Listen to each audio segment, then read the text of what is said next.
یہ سکھاتا ہے کہ ہم صدقۃ الفطر جو ادا کرتے ہیں، اس کے بارے میں حدیث پاک کے اندر آتا ہے کہ اس کے ادا کرنے کی کیا وجہ ہے؟ طہرۃ للصیام و تومۃ للمساکین۔ فرمایا کہ طہرۃ للصیام، روزے کو پاک کرنے کے لیے ہے۔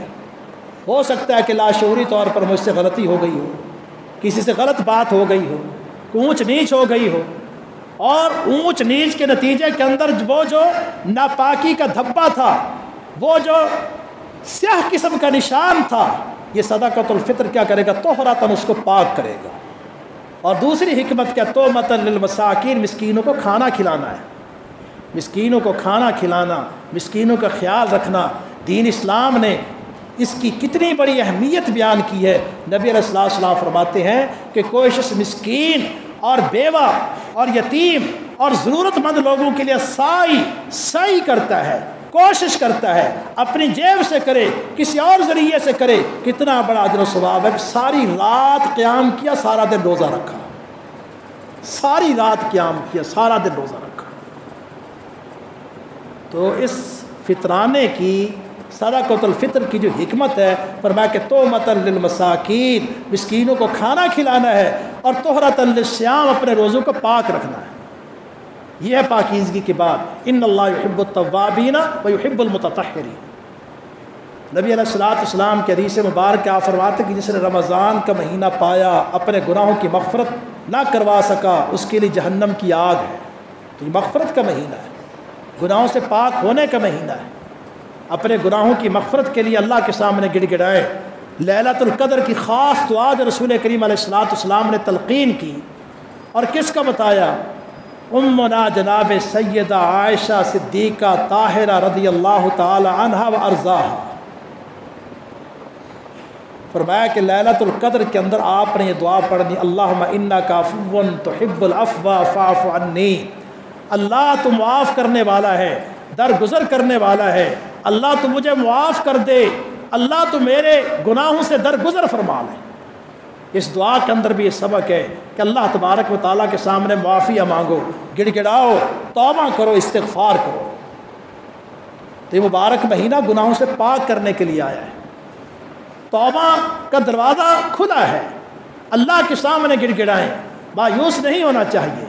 قل یا عبادی الذین اسرفوا علی انفسہم لا تقنطوا من رحمت اللہ ان اللہ یغفر الذنوب جميعا انہ هو الغفور الرحیم۔ کہہ دو اے میرے بندو، جنہوں نے اپنے نفسوں پر زیادتیاں کی ہیں، ظلم کیے ہیں، گناہ کیے ہیں، لا تقنطوا من رحمت اللہ، اللہ کی رحمت سے مایوس نہ ہو جایا کرو۔ اللہ تبارک و تعالیٰ کی رحمت سے کبھی مایوس نہیں ہونا چاہیے۔ اللہ تبارک و تعالیٰ ہر قسم کے گناہوں کو معاف کرتا ہے۔ کوئی کافر ہے، کفر سے توبہ کرے، مشرک کے شرک سے توبہ کرے، مبتدع ہے، بدعات سے توبہ کرے، فاسق اور فاجر ہے، فسق و فجور سے توبہ کرے، اللہ تبارک و تعالیٰ کے سامنے گڑ گڑائے، اللہ تبارک و تعالیٰ اس کے گناہوں کو معاف کرتا ہے۔ لیکن کچھ گناہ ایسے بھی ہیں کہ جن کا تعلق مخلوق کے ساتھ بھی ہوتا ہے، حقوق العباد کی بات ہے، اس حوالے سے بھی ہمیں خیال کرنا چاہیے۔ رسول اللہ صلی اللہ علیہ وسلم کی حدیث ہے، آپ نے صحابہ سے پوچھا کہ مسکین کسے کہتے ہیں؟ صحیح مسلم شریف کی حدیث ہے، مسکین کسے کہتے ہیں؟ ظاہر بات ہے کہ ہم سب کی فہم بھی ہے کہ مسکین اسے کہتے ہیں کہ جس بیچارے کا گزر بسر صحیح نہ ہو رہا۔ یہی جواب دیا۔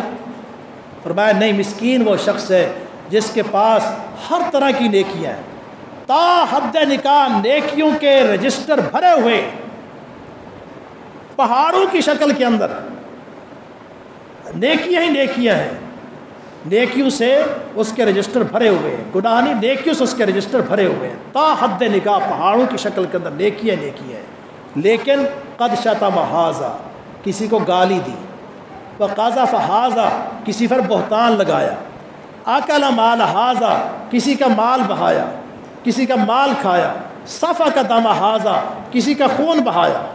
اب یہ کیا حقوق العباد کی بات ہے؟ حقوق العباد کی بات ہے۔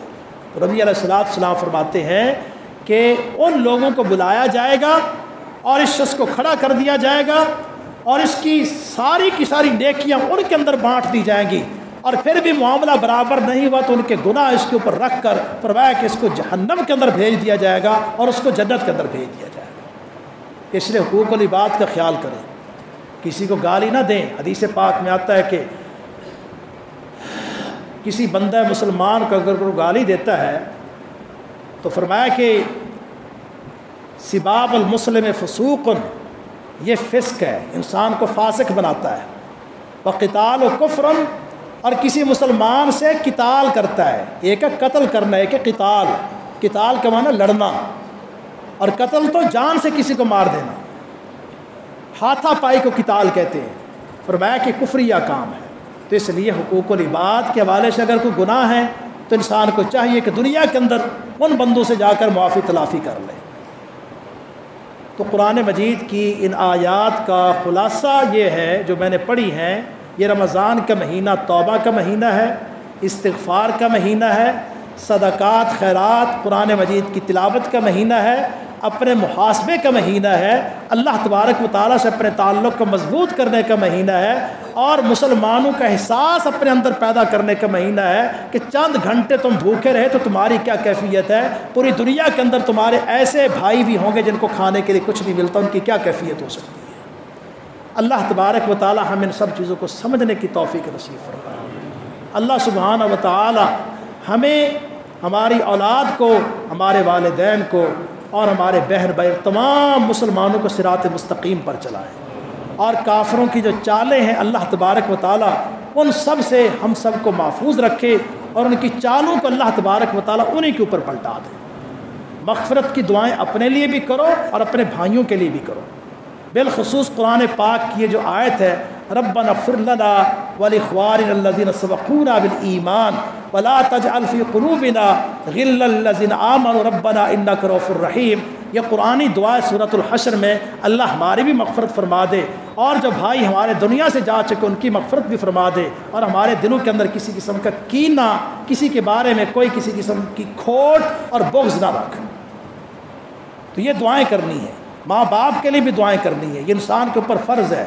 رب اجعلنی مقیم الصلاۃ ومن ذریتی ربنا وتقبل دعا ربنا اغفر لی ولوالدی وللمؤمنین یوم یقوم الحساب۔ اور جب کوئی شخص کسی کے لیے دعا کرتا ہے تو اللہ کے فرشتے وہی الفاظ اس بندے کے لیے دہرا دیتے ہیں جو یہ دعائیہ الفاظ کسی اور اپنے بھائی کے لیے کرتا ہے۔ تو یہ دعاؤں کا مہینہ ہے، اپنے لیے بھی دعائیں کرے، سب کے لیے دعائیں کرے۔ اللہ تبارک و تعالی ہم سب کو دین اور دنیا کی خیر اور برکات سے نواز دے۔